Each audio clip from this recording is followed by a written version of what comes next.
Our conversation with Mr. Bob Pollock from the Extension Service is brought to you by Marcus and Mack, a law firm representing injured people. You can give Bob a call at 479-1160 if you have a question for him about lawns and gardens and such. Bob, did you see that there's a company out west that is selling bouquets of leaves? Basically, they went out and raked up their leaves, and now they're putting them together, and they'll send them to you. American ingenuity. Mm-hmm. Think anybody's buying that? Somebody will. In this country, there's one born every minute. My golly. All right, so. There are some very colorful and pretty leaves, that you could use in various ways. They do dry up and crumble, though, don't they? They will eventually. That's absolutely right. All right. I noticed. And can turn back into some valuable material. There you go. So that's why you should get them. You can recycle that gift. Well, speaking of turning them back into valuable material, let's talk about composting this morning, because this is a pretty good opportunity to do so, isn't it? Sure. Great time of year. You have material that just comes out of the sky, and you can take that and put it in a container of various sorts, or just simply a pile. And then wait for it to break down. You don't even have to work at it unless you want to. You can go out and you can turn it over. Yes. Mm-hmm. Or you can leave it there and let it, on its own, slowly decay. Granted, it takes longer, but depending on how quickly you may need it, that might be just a good option to do it that way. So that's more like passive composting. It is passive composting, or we can get more involved in that process, and we can make a corral. We can take simple fencing, some posts, and some wire fencing, and make a cage, and we can do that. We can vary the size of that depending on the amount of material we need to compost. Although sometimes smaller is better. It's a little bit more manageable. The bigger you get, then if you have equipment to handle it, like a front-end loader or a skid loader or something like that, then sure, go big. Yeah. But if you're trying to do all that work by hand, then smaller containers work well. And of course, you can do anything from making your own, buying the simple materials and making your own, to buying a commercially made composting unit that'll spin and turn, and all you have to do is crank a crank. There you go.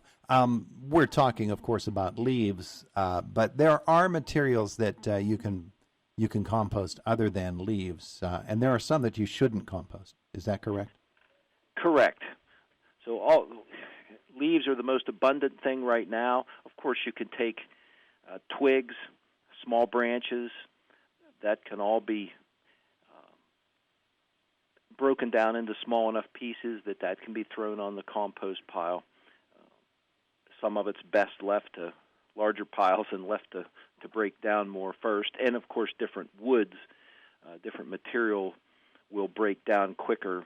When we're talking, an oak branch is going to take a long time to break down. A tulip poplar branch, a lot less time. So that variability can add in there, and sometimes it's best to keep the branches, especially things that will take a long time, separated and composted separately. Works better. Yeah. Now, folks. So grass clippings, all that can be added in. Kitchen scraps, especially fruit and vegetable material. When we start, you can put meat scraps and things in there, but we usually try not to do that just because that can be more attractive to wildlife that we may not want to have around that'll come after that material, more so than the decaying vegetables and fruits. Yeah. Okay. So those are there definite things that we absolutely don't put in your compost pile? Well, anything, even though it'll break down, any animal waste, human waste, We want to completely avoid that, especially because a lot of times this composted material is going to go back into a vegetable garden, something where we'll be growing crops that we will want to consume. Mm-hmm. So we avoid that. Okay. All right. So those are things to do with your compost. And how often would you go out with the pitchfork or with the grain shovel and flip that stuff over? That can vary. The more we're trying to let that heat up, so you pile that in a pile, it will naturally start to, the bacteria, the fungi, all those naturally occurring organisms within that material will start to decay it. And that creates heat. And we want that to happen. And so we can overdo it as far as turning goes, because we can disrupt that process and take some of the heat out in the turning, and that'll slow it down, but it'll pick back up again. But as you see it shrinking, that'll naturally shrink on its own. It'll be, you take leaves, they can be very bulky, but within, you get a little bit of moisture in there, in a week or two, that pile can shrink in half or more. Really? Yes. Wow. So it'll just slowly compress itself as the decay starts to happen, but then also as the material starts to break down, then it'll sink. Yeah. Wanted to ask you this question on a whole nother topic. We had this item earlier this week. We were doing pumpkin trivia, and each pumpkin, it said, can have as many as 500 seeds within it. Those seeds, and one of the interesting things about the whole thing was it said every part of the pumpkin, the plant, the stem, everything is edible. Maybe it's not recommended, and maybe it's not the tastiest thing in the world, but the pumpkin seeds are there recipes we should follow for drying out and eating those pumpkin seeds? There are recipes for that. Yep, there's procedures for drying those seeds. Sometimes you're drying them down to save them, to replant, and then other times you're drying them so that you can preserve them, so that you can consume them. Mm-hmm. So yes, there are. Okay. Just wondering, and people like to maybe season them a little bit. Sure. Yeah. Yep, you can do that to your tasting. Sounds good to me. All right, so yep. you mentioned... Yeah, that's amazing how, some plants like that we can utilize much more of it than we normally do, especially in the case of a pumpkin, because a lot of times it's used as a decoration as opposed to something we eat and preserve. Yeah. Okay, so that's the pumpkin discussion, but I wanted to go, you mentioned, if you're planning to do pumpkin seeds for planting again, maybe you treat them a little bit differently. You're not salting them, for one thing. But I wanted to talk about flowers and flowers that drop their seeds in the fall. I'm thinking of our zinnias. We grow beautiful zinnias around the border of our garden, of our vegetable garden, and once they frost, I clip off those heads and I save those seeds.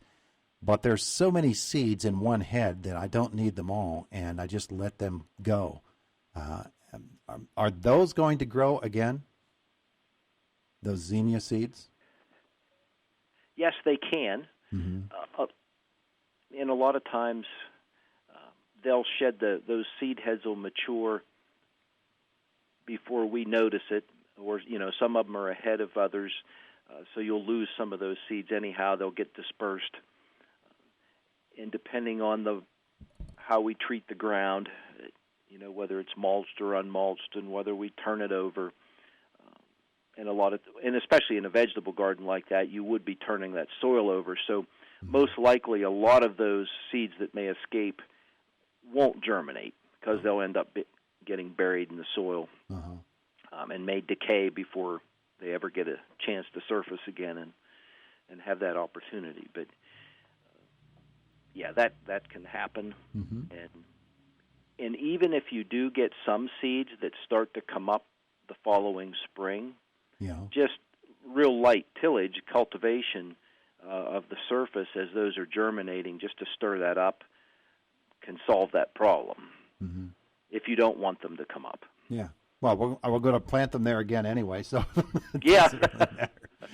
And you may get some variability depending on the cultivar, how that was propagated, because some things are vegetatively propagated, so they'll take a piece of the plant and propagate it so that they get the same thing. Mm-hmm. And then other things are seed propagated.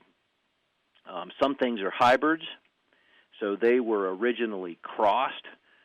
Two different cultivars were crossed to come up with this hybrid species, whether it be a flower or a vegetable or another type of plant. Mm-hmm. And so those hybrids will not propagate themselves true by seed. Yeah. So those seeds, if they regerminate and grow, you may get something very similar to what you had before, but you can also get something very different. It'll still be, that same species of flower.